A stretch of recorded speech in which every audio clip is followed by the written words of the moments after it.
Avant de te laisser écouter l'épisode d'aujourd'hui, je te fais une petite proposition. Si tu souhaites un coup d'accélérateur dans ton développement personnel et surtout dans ta parentalité, sache que j'ai quelques disponibilités actuellement pour un accompagnement individuel. Tu retrouves toutes les informations sur le site merrecredi.com dans la section accompagnement individuel. Et je te laisse ainsi peut-être prendre contact avec moi pour un appel découverte. À très vite et maintenant, bonne écoute. Salut et bienvenue sur cet épisode Café Papote.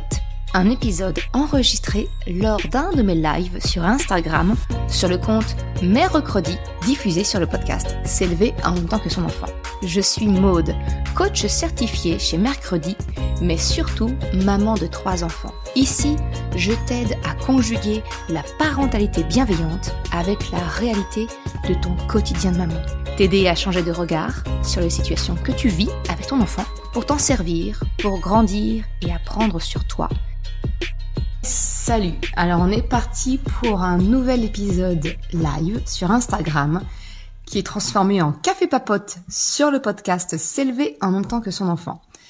Dans le sujet d'aujourd'hui, en fait, comme je te l'avais partagé en story sur Instagram, je vais te partager comment j'ai réagi suite au petit message très sympathique que j'ai reçu du directeur de l'école primaire de mes enfants, qui me faisait part d'un comportement inacceptable de mon grand, Chocapic. Alors pour rappel, Chocapic, il a 10 ans et demi, il va prendre 11 ans cet été, l'été 2024. Et donc, je vais te lire ni plus ni moins le message tel qu'on l'a reçu, moi comme les 9 autres parents des amis de mon fils qui ont eu ce comportement. Et je vais te partager un petit peu comment j'ai débriefé ça avec lui, quelle a été ma réaction. Parce que souvent, quand on reçoit un message de la part du directeur de l'école de notre enfant, avec pour objet ni plus ni moins que comportement inacceptable, souvent ça fait oula, c'est pas possible. On va et en fait quelque part le potentiel derrière risque, à mon sens, c'est que comme on est chatouillé dans nos émotions, on se sent jugé par on se sent jugé par un regard tiers, d'autant plus qu'il y a une certaine autorité parce que c'est le directeur de l'école élémentaire. On se sent un petit peu jugé sur notre rôle de parent, l'éducation qu'on donne à notre enfant.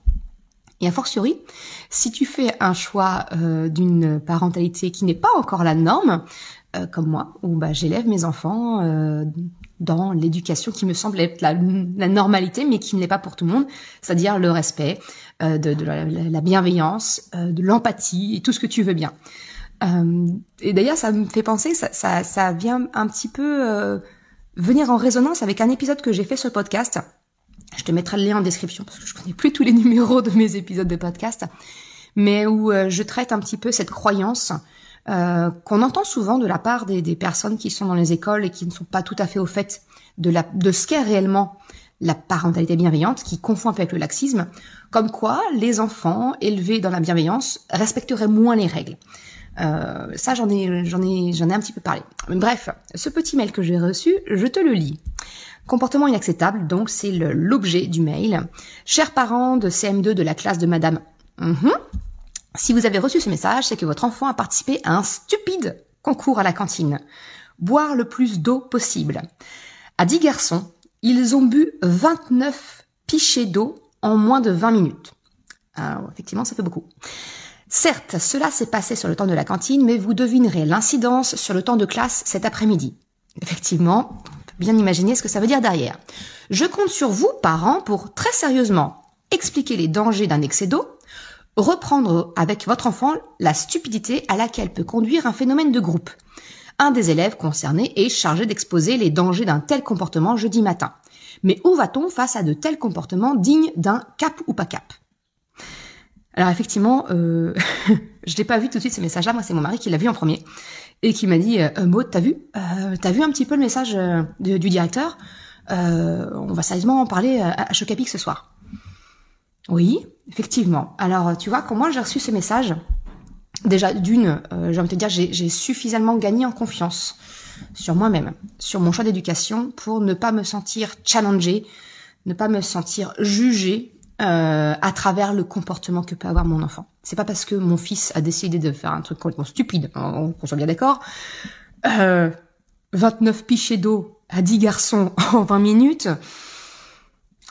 voilà, c'est pas l'idée du siècle, qu'on soit bien d'accord. Mais je n'ai pas été chamboulée dans mes émotions parce que je sais comment j'allais l'aborder. Et c'est pour ça, pour moi, je t'ai posé la question, en fait, en story sur Instagram, savoir si ça t'intéressait que je te fasse part de comment j'ai abordé le truc.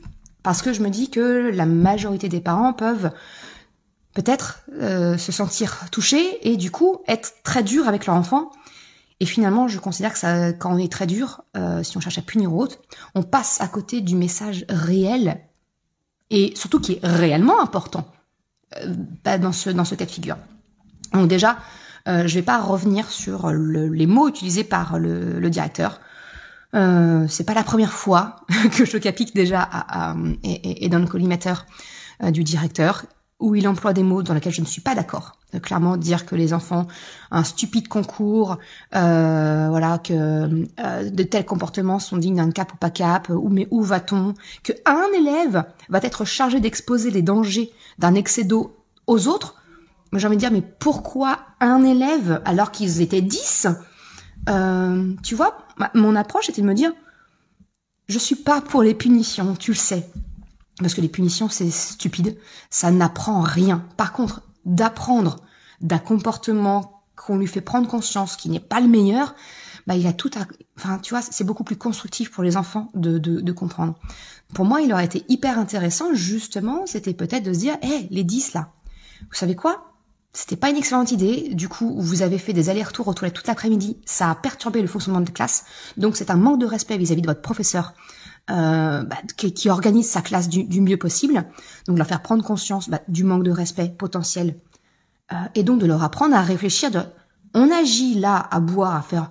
On veut battre un record, ok, mais réfléchissez aux conséquences que ça peut avoir derrière. Pour moi, c'est beaucoup plus intéressant. Et puis leur dire, ok, les gars, vous ne saviez pas que boire trop d'eau peut être dangereux pour la santé. Eh ben, on va essayer d'en tirer profit, tu vois, d'en tirer quelque chose.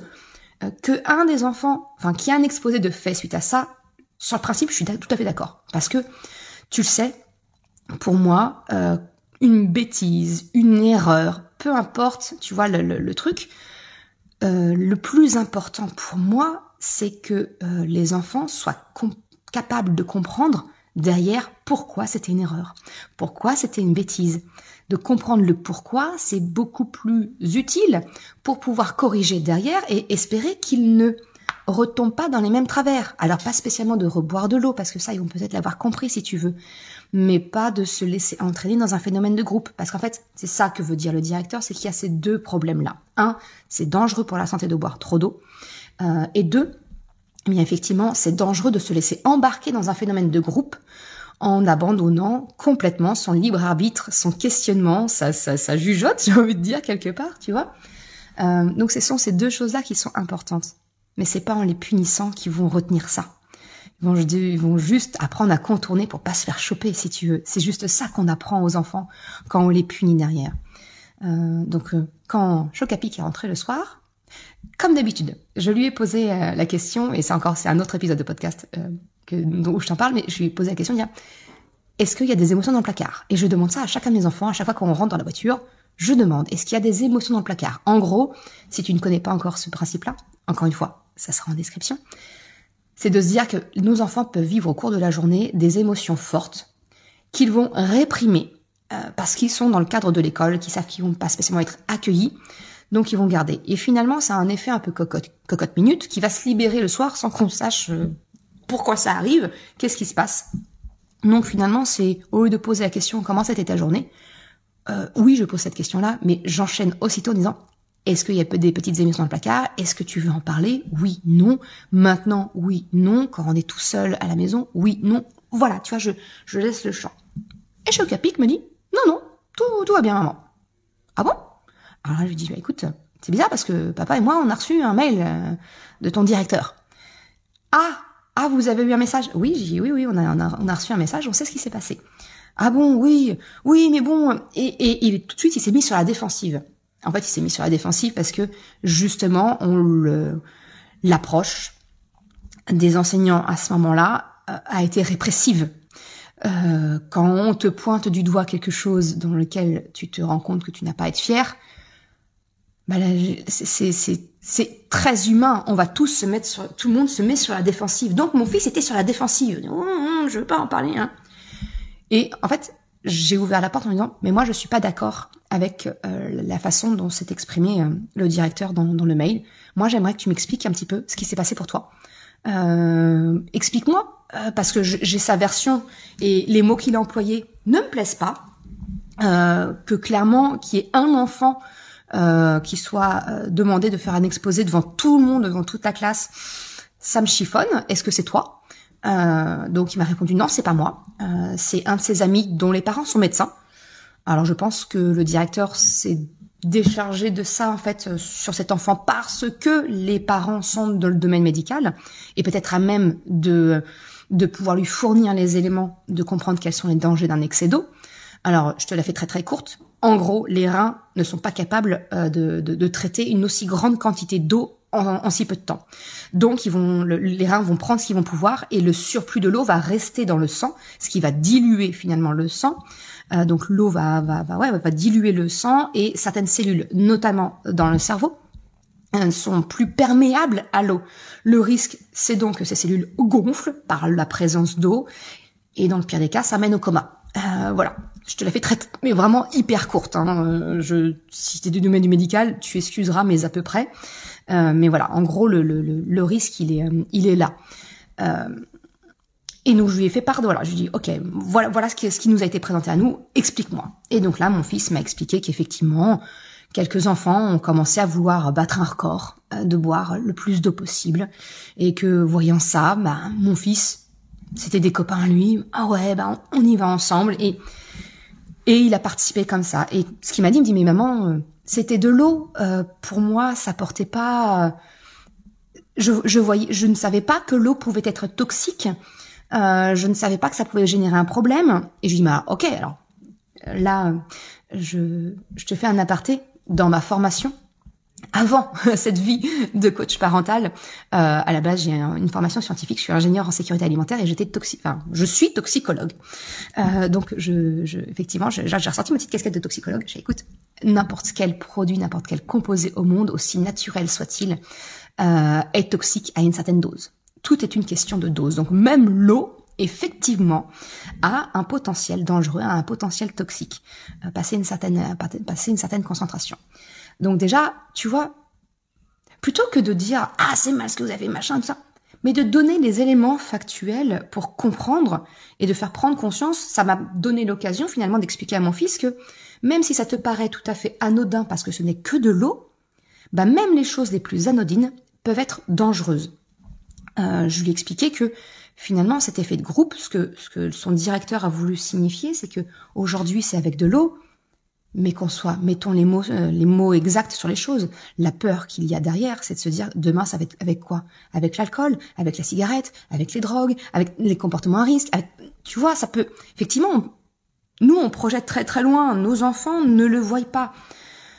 Moi, je suis plutôt de prendre cette expérience-là, cette bêtise-là, comme un élément finalement d'apprendre, de dire rends-toi compte que les comportements de groupe peuvent effectivement te conduire à ne pas réfléchir aux conséquences.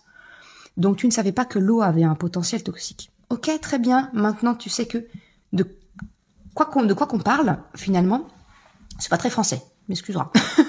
Mais quel que soit le sujet, finalement, c'est tout peut être toxique. Mais au-delà de ça, je dis, tu es bien au courant, il a dû faire une échographie du rein il y a pas très longtemps, où on lui avait demandé du coup de boire énormément pour l'échographie, pour que le rein soit bien dilaté, qu'on puisse bien voir les éléments. Il avait souffert le martyre, parce qu'il en pouvait plus, il croyait vraiment qu'il allait se faire pipi dessus, mon pauvre chéri.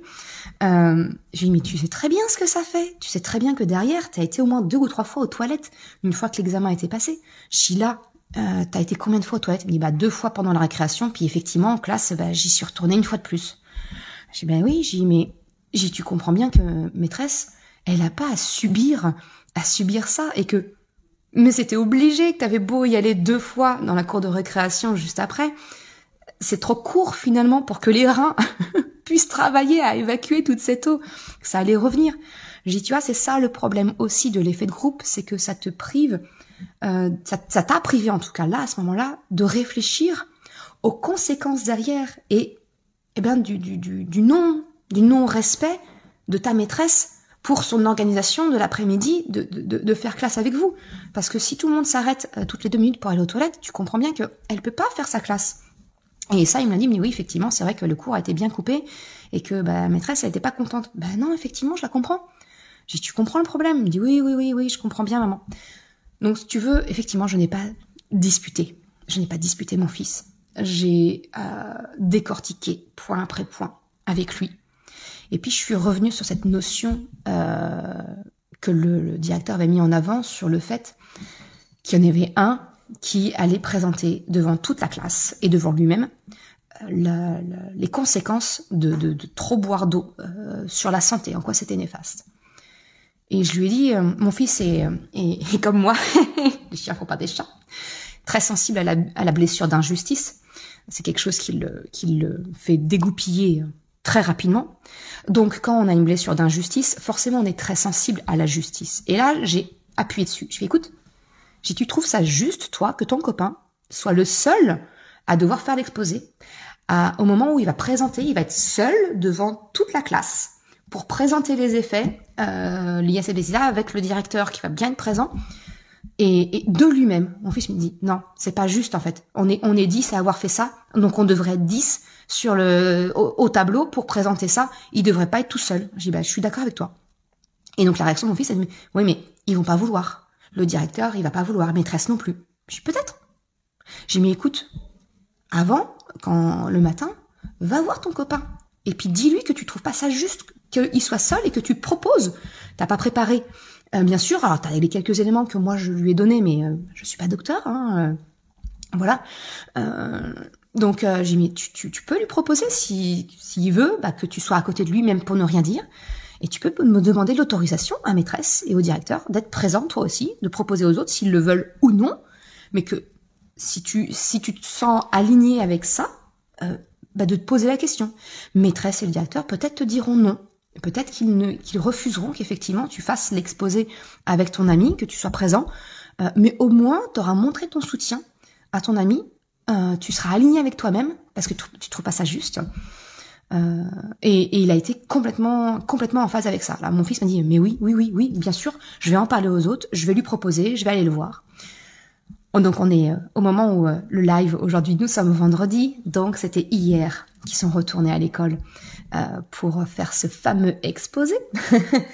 Et mon fils hier soir m'a dit que l'exposé n'a pas été fait parce que justement les parents de l'enfant d'abord n'étaient pas au courant que ça incombait à leur fils de faire cet exposé et n'étaient pas d'accord pour que ce soit lui seul de faire ça.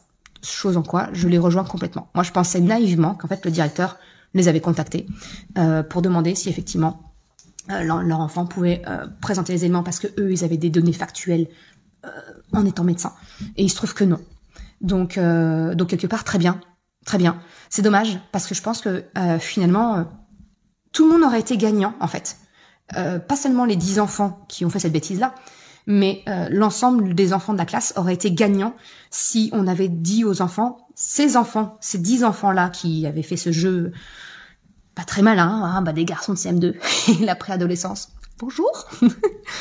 Voilà, mais je pense que tout le monde aurait été gagnant si on leur avait dit, écoutez, vous avez 8 jours, 15 jours pour préparer tous ensemble, travailler, faire un travail de groupe. Parce qu'ils ont déjà fait ça, des travails de groupe. Ils ont déjà eu le principe de faire des exposés. Donc, ils auraient pu dire, vous en faites un supplémentaire. Et puis, tout le monde en bénéficie. C'est pas une punition. C'est juste, tout le monde tire une leçon, quelque chose à apprendre d'une expérience que 10 d'entre vous ont vécue, qui était pas la plus maligne qui soit, on est d'accord. Mais qu'en tout cas, tout le monde en ressortait grandi et que c'était pas une humiliation parce que finalement, la proposition du directeur, ce n'était ni plus ni moins qu'une humiliation publique des enfants. Chose qui m'a été confirmée parce que mon fils m'a dit donc hier soir, donc il n'y a pas eu l'exposé, il n'y aura pas d'exposé et que le directeur a quand même demandé à chacun des 10 enfants quelle avait été la réaction de leurs parents. Mon fils s'est senti mal à l'aise, il me dit mais moi j'ai pas dit comment t'avais réagi maman, parce que ça allait pas lui plaire que tu sois pas d'accord avec lui. J'ai dit mais effectivement, il n'a pas à savoir que je suis pas d'accord avec lui. J'ai dit par contre t'aurais pu dire qu'effectivement mon approche à moi c'était de te faire tirer les leçons, de comprendre les dangers du groupe, ce que ça peut être effectivement de boire trop d'eau. J'ai dit ça t'aurais pu lui dire. Bon, il l'a pas osé parce que un enfant, un de ses amis a dit juste mes parents m'ont juste dit que c'était pas bien ce que j'avais fait. Et la réaction du directeur, c'est ah mais vous avez pas été puni, ah mais c'est pas assez, ah mais c'est pas assez. En fait, finalement, et c'est là où je suis vraiment pas d'accord. Excuse-moi, j'ai un chat. Là où je suis pas d'accord avec son approche, c'est que finalement, il cherchait à ce que les enfants soient punis. En nous avertissant, il cherchait à ce que les parents punissent les enfants. Non. Non, c'est pas mon approche. C'est pas comme ça que je le vois. L'avenir me dira, hein. Je suis pas à l'abri que mes enfants fassent des bêtises, réagissent mal, ne pensent pas finalement. Mais je préfère que mes enfants se sentent libres de m'en parler et d'en discuter avec moi, plutôt que de me craindre, de craindre ma réaction et de ne pas me dire les choses, tu vois. Finalement, c'est vraiment ça pour moi la parentalité bienveillante, c'est de créer un lien de confiance réciproque avec mon enfant, où il ne craint pas de me dire les choses qui ne vont pas. Je vais terminer là-dessus, je vais terminer sur le parallèle.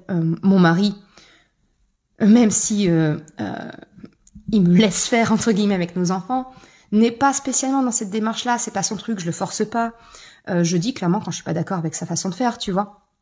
Mais et la réaction de mon mari, ça a été plus chatouillé, justement en disant mais je suis peut-être pas on me juge en tant que père, vu le comportement un peu bête de notre fils. Donc mon mari, la réaction qu'il a eue quand il a vu notre fils, c'était de dire non mais franchement, qu'est-ce qui t'a pris? Et il lui a fait des petites piques comme ça. J'ai juste vu notre fils paf, se fermer et il a refusé d'en parler avec lui. Et non papa, non je vais pas en parler, non.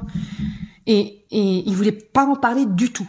Donc moi j'ai mis le pied dans la porte en disant mon chat, tu sais très bien comment moi je vois les choses, comment je l'aborde, ok, on en parlera.